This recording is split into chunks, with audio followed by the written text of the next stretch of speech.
नमो बुद्धाय जय भीम। आज मैं आपके सामने आया हूं अपने समाज के बच्चों के भविष्य के लिए और समाज के स्वाभिमान के लिए आप सबसे कुछ मांगने के लिए। जैसा कि हम देख रहे हैं कि जब भी ये सावन का महीना आता है और कावड़ का समय आता है तो जो लोग कावड़ लेने के लिए जाते हैं आखिर वो जाते किस लिए हैं, कौन सी वो चाहत है जिस चाहत की पूर्ति के लिए वो लोग जाते हैं। अगर आप देखें कि जिनके पास भरमार पैसा है, भरपूर पैसा है, जो लोग बड़ी बड़ी कुर्सियों पर बैठे हैं, बड़े बड़े अधिकारी हैं, बड़े बड़े नेता हैं, बड़े उद्योगपति और पूंजीपति हैं, या जो बड़े मठों पर बैठे हैं, वो लोग और उनके बच्चे कभी कावड़ लेने नहीं जाते। हमारे समाज के गरीब समाज के लोग, अनुसूचित जाति जनजाति पिछड़े वर्ग के लोग, वो कावड़ लेने क्यों जाते हैं? आप अपने बच्चों को कावड़ लेने जाने से रोकिए, क्योंकि जब वो कावड़ लेने जाते हैं तो कम से कम 10-15 हज़ार रुपया खर्च करते हैं।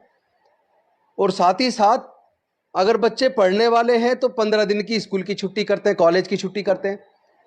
और जो लोग प्राइवेट कहीं नौकरी कर रहे हैं, कंपनी में किसी फैक्ट्री में नौकरी कर रहे हैं, तो वो कम से कम 15 दिन की छुट्टी करते हैं। एक तरफ उनकी तनख्वाह मारी जाती है, ऊपर से वहाँ जाने आने पे जो खर्च होता है वो खर्च भी करते हैं। इससे फायदा किसको होता है? जरा याद कीजिए, अब से 30 साल पहले तब तो कहीं कोई कावड़ का कैंप नहीं लगता था, कहीं रास्ते में किसी को खाना खिलाने के लिए भी कोई आयोजन नहीं होता था। तो अचानक ये 30 साल में ये बाढ़ क्यों आई? तो एक तो मैं आप सब बहनों से, माताओं से, बेटियों से ये निवेदन करता हूं कि आप अपने भाइयों को, अपने बच्चों को, अपने पतियों को, अपने पिता को किसी भी सूरत में कावड़ लेने जाने से रोकिए, क्योंकि इसमें आपकी बर्बादी होती है। और इसमें जो लोग वो सामान बेचते हैं उनका व्यापार बढ़ता है। जहां आप चढ़ावा चढ़ाते हैं वो भी किसी के घर में जाता है। यानी कि जिस सामाजिक व्यवस्था की वजह से आज हमारे समाज के मुंह पे लोग थूक रहे हैं, थूक चटवा रहे हैं, हमारे समाज के मुंह पे लोग मूत रहे हैं, हमारे समाज की बहन बेटियों की इज्जत लूटकर उनकी हत्याएं कर रहे हैं, हमारे समाज के युवाओं का कत्ल कर रहे हैं, विरोध करने पर हमारे घरों में आग लगा रहे हैं। कहीं ना कहीं उसी सामाजिक व्यवस्था जिसने हमें वर्ण व्यवस्था और जातियों में बांटा, जिसने पाखंडवाद, अंधविश्वास को इतना ज्यादा बढ़ा दिया कि आज वो सामाजिक ताकतें मजबूत हो रही हैं। और जब वो सामाजिक ताकतें जिसने वर्ण व्यवस्था और जातिवाद बनाया, जब वो मजबूत होंगी तो जातिवाद और वर्ण व्यवस्था भी मजबूत होगी। फिर उत्पीड़न की कार्रवाई भी ज्यादा बढ़ेंगी। जैसा कि पिछले 9-10 सालों में उत्पीड़न की घटनाएं बढ़ी हैं, होना कम चाहिए था लेकिन घटनाएं बढ़ गई हैं। देश का संविधान खतरे में है, देश का लोकतंत्र खतरे में है। तो आपके बच्चे आखिर वहां क्यों जाते हैं? जितने भी दंगे होते हैं, दंगों के अंदर जो बच्चे मारे जाते हैं या जो बच्चे दंगे के बाद जेल जाते हैं, वो कौन है? उसकी लिस्ट कभी निकाल के देखिए, ऑन रिकॉर्ड देखिए, आरटीआई लगा के सरकारों से मांगिए। आपको ये जानकर दुख होगा कि दंगों में मारे जाने वाले लोग, दंगों में जेल जाने वाले लोग, दंगों में सजा पाने वाले लोग, दंगों में बर्बाद होने वाले लोग इसी अनुसूचित जाति जनजाति और पिछड़े वर्ग के मिलेंगे। मैं पूछना चाहता हूं, जब हमारे लोगों का कत्ल होता है, बहन बेटियों की इज्जत लूट के उनकी हत्या कर दी जाती है, हमारे लोगों के घर जला दिए जाते हैं, हमारे लोगों के ऊपर पेशाब किया जाता है, हमारे लोगों को थूक चटवाया जाता है, किसी का मुंडन कर दिया जाता है, उस वक्त वो संगठन जो फिल्म के अंदर किसी डायलॉग मात्र पर किसी सिनेमा घर में आग लगा देते हैं, रोड पे आके धरने प्रदर्शन करते हैं, तो हमारे ऊपर पेशाब करने पर, हमारे युवाओं की हत्या करने पर, हमारे घरों को जलाए जाने पर वो विश्व हिंदू परिषद कहां चली जाती है? वो बजरंग दल कहां चला जाता है? वो आरएसएस कहां चली जाती है? ये सबसे बड़ी हमारी गुलामी का कारण, हमारी बदहाली का कारण सबसे बड़ा हम स्वयं हैं, क्योंकि हम उस सामाजिक व्यवस्था को मजबूत कर रहे हैं। हमारे ही तो बच्चे बजरंग दल के अंदर जाकर धार्मिक जुलूसों में तलवारें लहरा रहे हैं, हमारे ही तो बच्चे बजरंग दल को, आरएसएस को, भी, हिंदू परिषद को मजबूत कर रहे हैं।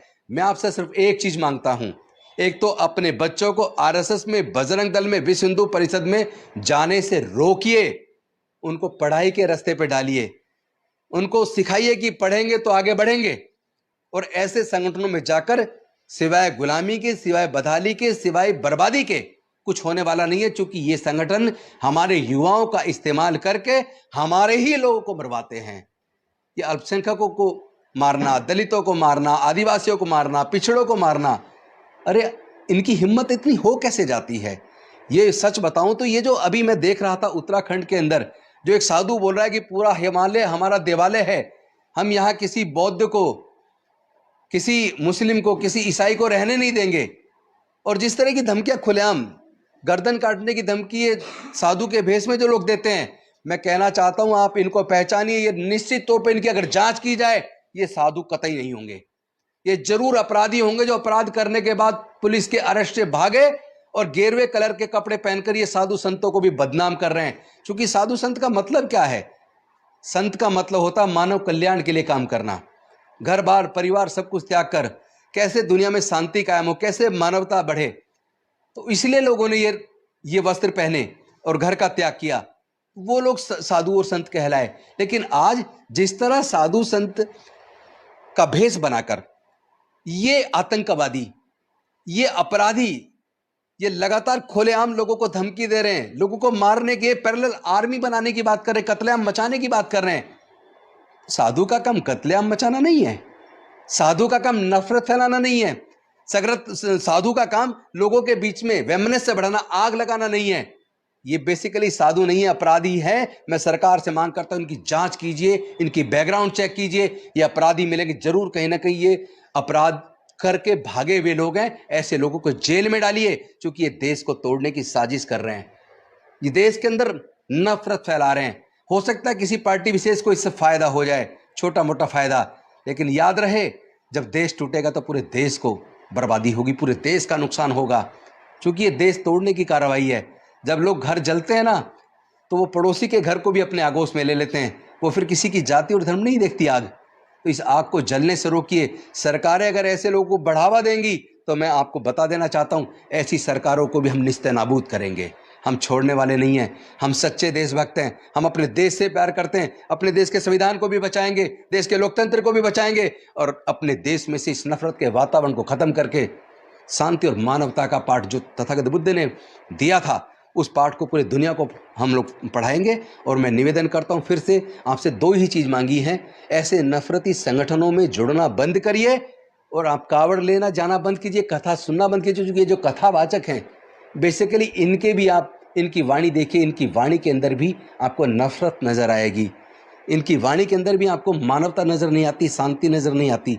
इसके अंदर जो नज़र आता है ऐसा लगता है जैसे किसी पार्टी विशेष के कार्यकर्ता और प्रवक्ता हों। तो ऐसे प्रवक्ताओं को सुनना बंद कीजिए और ऐसे मीडिया चैनलों को भी देखना बंद कीजिए जो बीजेपी के प्रवक्ता के तौर पर अपने चैनल पर डिबेट कराते हैं तो केवल नफरत बढ़ाने के लिए। बस इतनी दो मांगे मैंने आपसे की हैं। इन्हीं मांगों के साथ मैं उम्मीद करता हूं आप मेरे दिल की पीड़ा को समझेंगे और मेरी इस मांग को स्वीकार करेंगे और अपने बच्चों को ऐसे संगठनों में जाने से और ऐसे दंगों में अपने बच्चों का इस्तेमाल होने देने से और ये कावड़ वगैरह में, कथाओं में अपने बच्चों को जाने से रोकेंगे। मैं ऐसी आपसे उम्मीद करता हूं।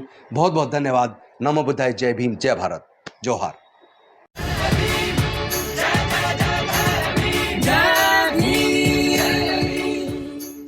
अगर आप चाहते हैं गरीब हर वंचित इंसान की आवाज आप तक पहुंचे तो हमारे चैनल को सब्सक्राइब करें और बेल आइकन का बटन दबाना ना भूलें। देखते रहिए बहुजन हलचल न्यूज।